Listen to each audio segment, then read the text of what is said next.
Hi and welcome to MyMarketology. I'm Tony and I'm the head marketologist. Every week we look to bring you the latest and breaking news from the digital marketing world. We don't want you to miss out, so subscribe to our channel now before we get going. In this week's lab we'll explain how not to do social marketing. We've noticed a massive increase recently in the amount of posts and adverts on the social channels about how to get the best results from social marketing, or as you may know it, paid social advertising. If you've noticed a lot of these too, you'll see that they're mostly from gurus who have all created ridiculous sums of money in such short amounts of time that it's going to be really difficult to actually believe them. You can see a few examples on screen there. Now that being said, people are still signing up to attend their webinars, which in most cases are just an email capture exercise on that so-called guru's part, and which offer very little value to the attendee. Well, apart from the series of emails that you're now likely to have to suffer, which are all selling you either software that you don't need or ridiculously priced training courses with that guru, which again you don't need.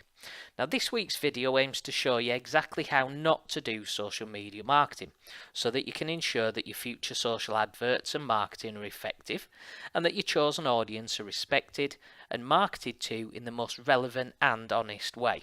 So let's get started. The first section we cover is about audiences. So the first mistake that we see is that people are targeting too narrow of an audience, and this is a common mistake made by marketers. We read a lot about segmentation and how laser targeting an audience will get you the best results. That doesn't mean narrowing your audience down to a ridiculously small audience though, unless that has previously proven to get you some results. For example, if you try to create a lookalike audience on Facebook, advertising to a female audience aged 18 to 21 who live in the Outer Hebrides but also have interest in surfing, socialising and kickboxing, you're not likely to be producing a massive audience that will show you whether your ads are working or not. And that's the main thing. The audience needs to be big enough so that you can prove which ads work and which ones don't. If your target audience, once you've created your audiences, is narrowed down to maybe 5 or 6 individuals, you're not going to really know what's working and what's not in your total audience. So rather than doing that, consider split testing ad sets against one another rather than creating ridiculously tight audiences and narrow audience. Now this doesn't include remarketing or retargeting campaigns to your website audience or contact list though. You need to be doing that no matter what size the retargeting list that you've got is. Those people in those lists know your brand already to some degree and are much more likely to make a purchase than people who see an advert based on a more generic search term. So the second mistake we see under audiences is targeting too wide of an audience, which is obviously the other side of the coin to mistake number one. In this case, if you're casting your net too wide, you end up with no focus and you end up with limited relevance to the target audience as well. So try narrowing your audience down by using things like interests, locations, demographics, but not so much that you end up making mistake number one. Depending on your objectives, the ideal size of your audience will differ. So you need to make a best guess decision to start with so you're not making mistake one or mistake two. If your instinct tells you that the audience size is too big, narrow it down. On the flip side of that, if it feels too narrow, do the complete opposite.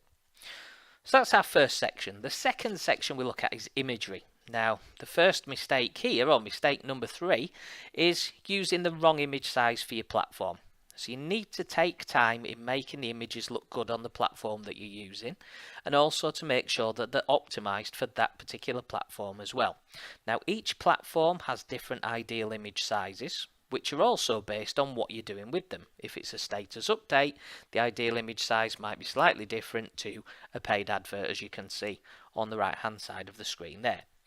Now, Facebook image ads have different dimensions than Twitter card images and Pinterest posts, for example. So again, you can't use one image across them all unless you make tweaks to it and make sure it's ideally optimized for the platform it's actually going to be sitting on. You see a lot of images where heads have been cut off, people in the cropping of the advert itself, but again, because it's not being optimized or the product's not quite in the center of the screen or where it should be. So bear that in mind. And what you need to do really is to learn what works best for each purpose on each platform that you're using. It may be using the help centers on the platform to find out their own recommendations, or by using your favorite search engine to find the answers to that as well, and what is currently best practice. So mistake number 4, or the second one under imagery, is not using text overlays. Now, text overlay on images is a great way of catching people's eyes in the news feeds. Facebook and Instagram both have a 20% limit on the amount of text that you can include in an image used for advertising purposes. If you go over that, they'll take the advert down or really reduce the reach of that advert. So it's not going to serve you any purpose. So you need to bear that 20% in mind for those two platforms. Other platforms don't have that limitation though. So on the screen there on the right hand side, you can see a great example of a text overlay that will actually stop people mid scroll on Facebook. And I actually found this by going through my own newsfeed, and I picked basically the first advert that I saw that popped. And as you can see, the content's quite short and sweet, it's quite concise, we've got a nice call to action in there, and then we've got the overlay on the text. Now this was actually a video rather than an image, but the same works true. The text was static over the moving background, and it caught my eye as I was scrolling down that feed. A nice clean advert stands out and caught my eye. So we move on to the third section, which is strategy. Excuse me. So mistake number 5, thinking that your audience is made up of everyone aged between 18 and 90. So obviously this refers back to mistake number 2, and trying to be too broad with our audience. Don't assume that your target audience is everyone, because they definitely aren't. Marketing is most effective when you know your buyer personas and you use them in your campaigns. This stands true in social media too, so you need to get specific to your personas. So moving on to the next mistake, second under strategy, and mistake number 6. Leaving your campaigns running for too long. So at the moment, do you run what we call evergreen advertising campaigns, the ones that you just keep running and drip feeding every now and again? Even these can run the course, they can become stale and stop producing results for you as well. So what you need to do here is keep an eye on the results over time and turn the ads off the minute you see a drop in results, or when you start to see negative comments or feedback as well. That's a surefire sign that it's been running too long, it's lost people's interest, it's starting to upset the audience, so it's time to take it off, either try something new or give it a break for a bit. Definitely don't return back to that advert though. So next we move on to the next section, fourth section, which is approaches. Mistake number 7, which is clickbaiting. Now this is an old and very tired technique where advertisers try to derive clicks using extravagant claims or shocking headlines. You've seen them all.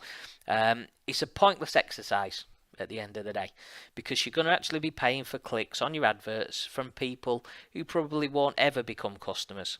You'll then also be paying for retargeting ads to them too as well, because they'll be in your retargeting lists.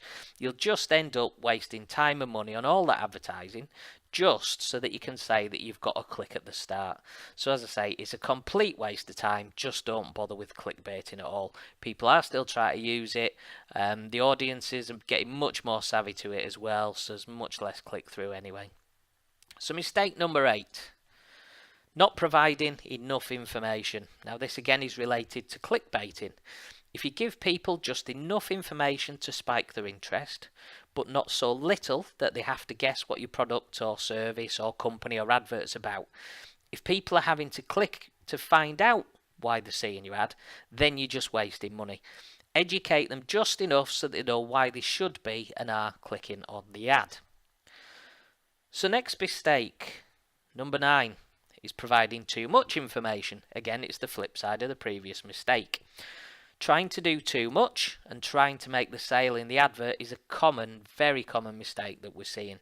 If people scrolling through the newsfeed come across your ad and all they see is a massive block of text, they're very unlikely to stop and see what it is, rather They haven't got time to be reading it. They're not going to be interested in a massive block of text there.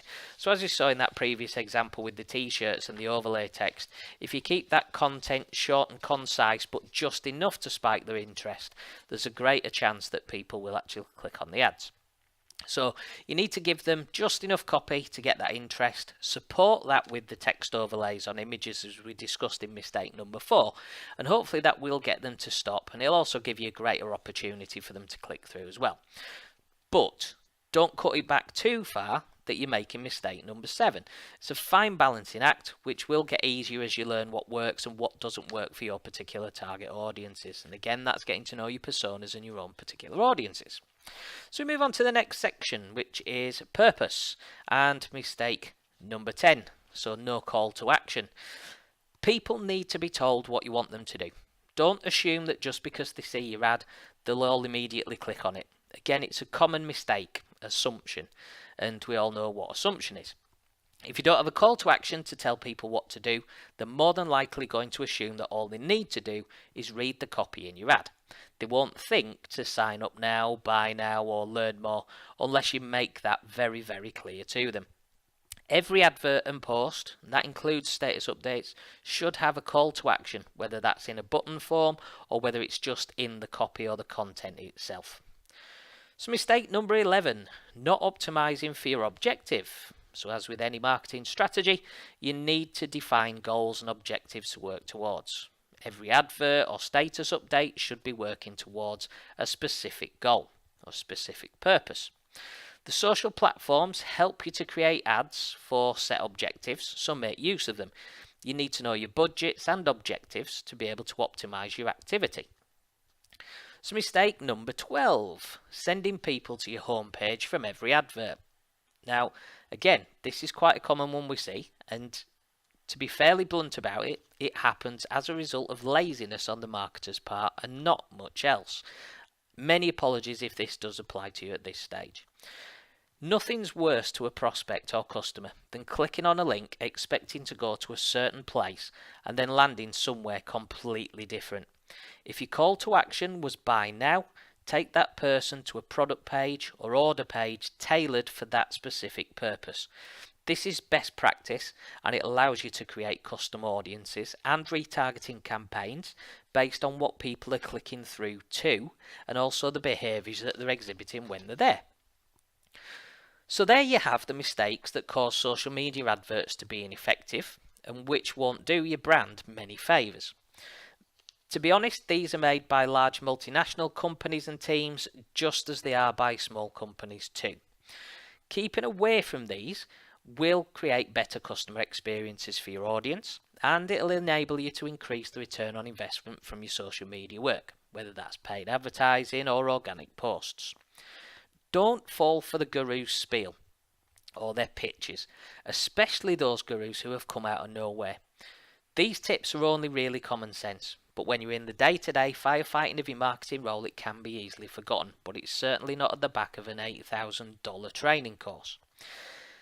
You can download our social media marketing cheat sheet using the link below.